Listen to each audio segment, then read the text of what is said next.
I'm buying the frog machine. Now the torch will burn forever. Ha-ha!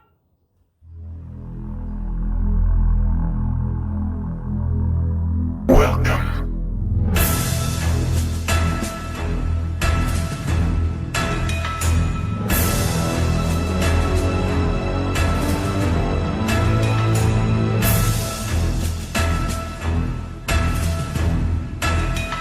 Fight on.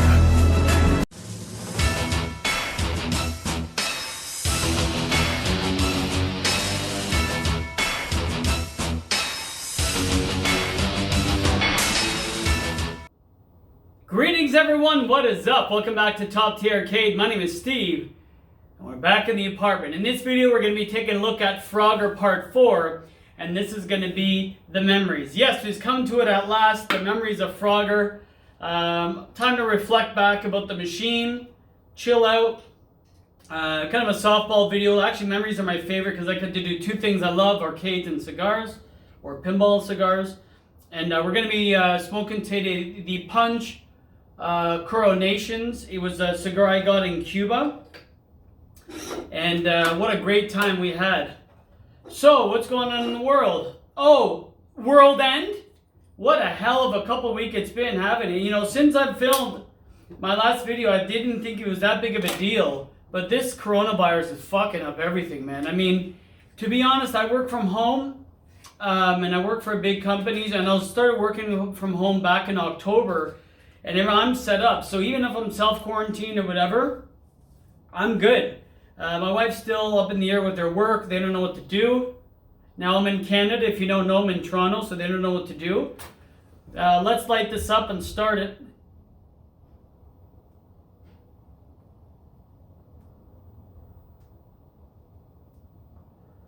Oh yeah. It's a smaller cigar. Normally it'd take longer to light it, to toast the foot, but again, for due to time. Bro!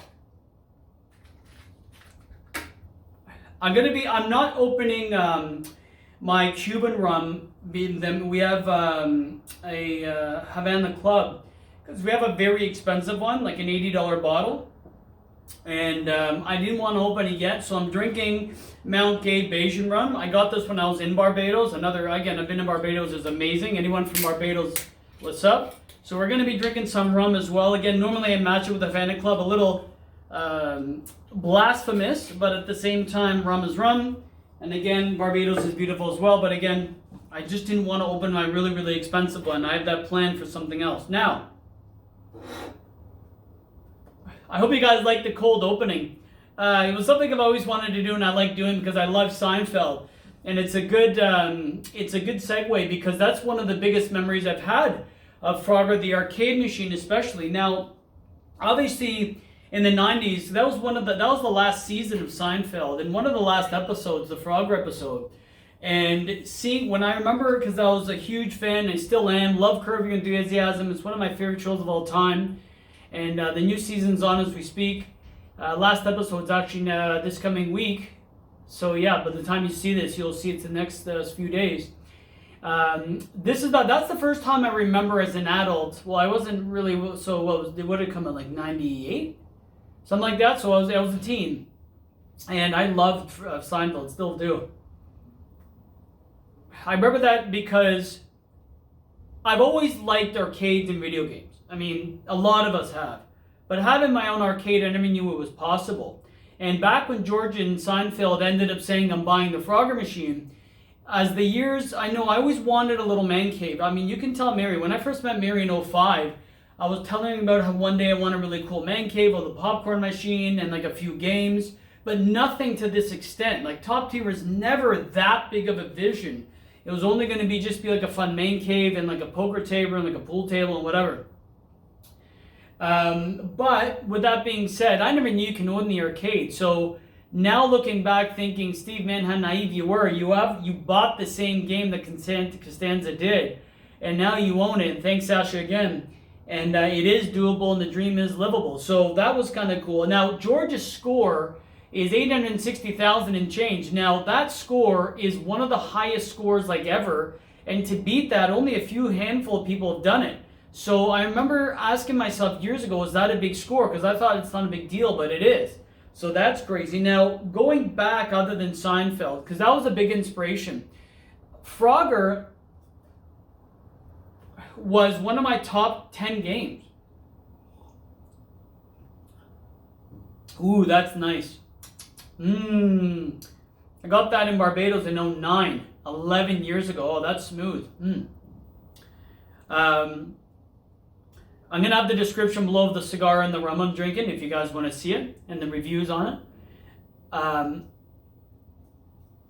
Frogger was in my top 10 games that I've always wanted in the arcade. Like at first I only wanted 10.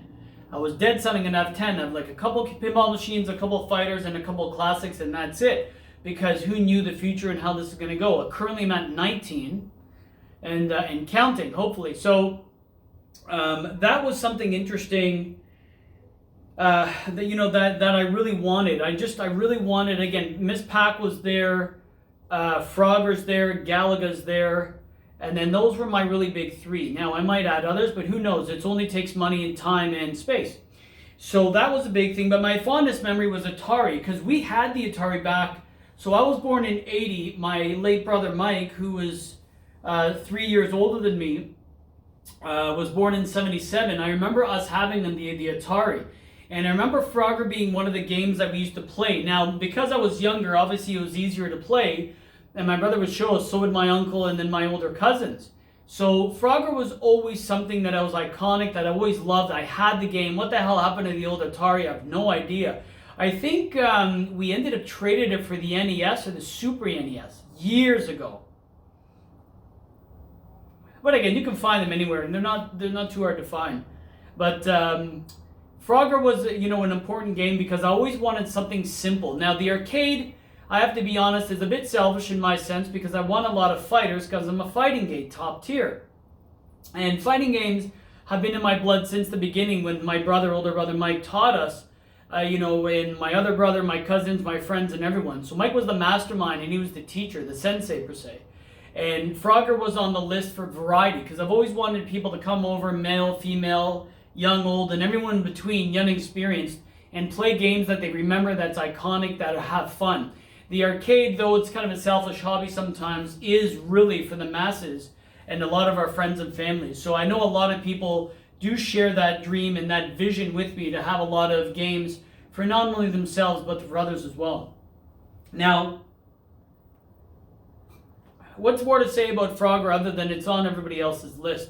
The memories other than that were nothing too fond. I was young when it came out, so I wouldn't know much about it because I was just a child. I was just a toddler.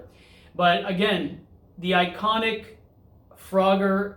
I've said, hey, I bought a Frogger machine. Young, old, male, female, different ethnicities, new immigrants, landed immigrants that have been here forever that are born here like myself, from my parents.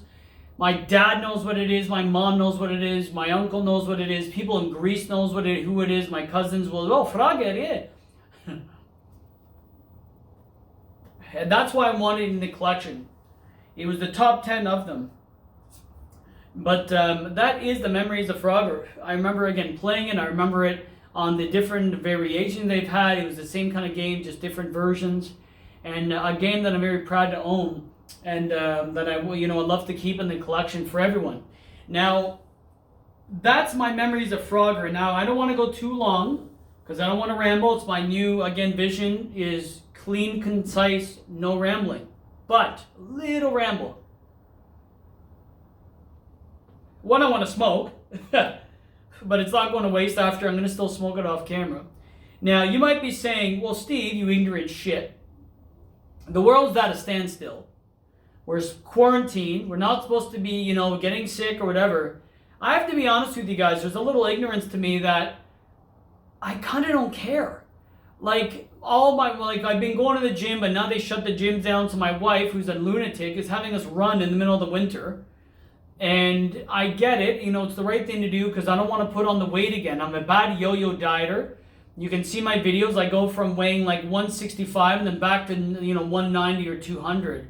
Very bad yo-yo dieter, so I want to keep it consistent. And now that we have to stay inside so often, and I work inside, and I smoke inside, drink, and do whatever inside, I don't want that to be a bad habit, because I really want the spring and summer to jump off and, you know, I look good and I feel good, more importantly, because it's been a rough couple of years. So other than maybe just cleaning my hands, if I go get the mail, or maybe once or twice more a day, that's it. I'm not going around licking railings or doorknobs. I'm not an idiot. But have I talked to friends? Yes. Have I seen family? Yes. Am I hanging out with people? Yes. I don't give a shit. I mean, you know, I care, but I really, okay. Like, you know, I think they're making it worse than it is. Now, if I was in my 70s, or my dad's like, Steve, I'm not feeling it, it would hit me more, and knock on wood, no, everybody's okay and safe. And, you know, if I can, you know, have a 5 or 10 minute, you know, escape to the world and the reality, I'm happy I can, it's been a pleasure that I can do that for you. But I kind of don't care. It's going to blow over. If I get it, so be it. I'm going to beat it. If I don't, Mary gets all of our money in the arcades machine. So at the end of the day, as much as we have to be careful, I think it's a little exaggerated, I have to be honest. Now, so okay, Steve, you shithead, now what? Now, things have been going on in the background. Like I said, this might be the make or break year for us, or me. And the corona was kind of, it's interesting. One day I'm thinking the corona is actually really bad for everything, selfishly in my life and my wife's life. The other day I'm thinking this is actually going to benefit us, because I'm trying to flip it to a positive and how it's going to just benefit us in general. So there's things going on in the background that are very, very monumental for my wife and I. And this corona thing is an interesting X factor. It could be a nightmare. It kind of has been a little, but if I see the light at the end of the tunnel, I might, and we might, get very lucky because of it. So normally I'm a miserable Greek fuck from Toronto, but things are looking better these days. And knock on wood, I want things to be good, and I really want to keep this positive mentality and this motivation and this forward thinking in. So I'm gonna start to say my goodbyes. I know it was like a really lax and bullshit video based on my memories, but that was it. Seinfeld was a big influencer on why I wanted it, because I love the game and I really love Seinfeld. Knowing that I'll never beat Costanza's score, GLC will probably never happen ever. But also just remembering it for Frogger and remembering the memories I've had with my older brother at the times and playing those games, and us really being kids and bonding, and also just a memory of me thinking what my arcade's going to look like back in the early 2000s when I first met Mary, like in like 05, and now 15 years later coming to the premonition that not only is the arcade a viable dream and vision, that I actually have it. So there's a lot of good things to say about that, you know, things can come true if you really want them. Sometimes it happens in, you know, weird ways, but I hope all your families and yourself are taking care of yourselves. Like I said, I'm just trying to keep a level head and not being overdoing it, because people's mentality will become the placebo and make people feel worse than they are. Obviously, I don't care because I'm smoking and drinking. We've been quarantined for 14 days since Cuba. There's no problem. Watch, now I'm going to get it tomorrow, but everything's okay. All the best to you and your family. You know, my prayers go out to them. If you guys are sick or having a hard time, keep a level head. Keep positive. I'm sure you're going to get through it, and we all will as a nation and a world. And hopefully I'll try to flip this to a positive, even though a lot of people are suffering, a lot of businesses and everything else.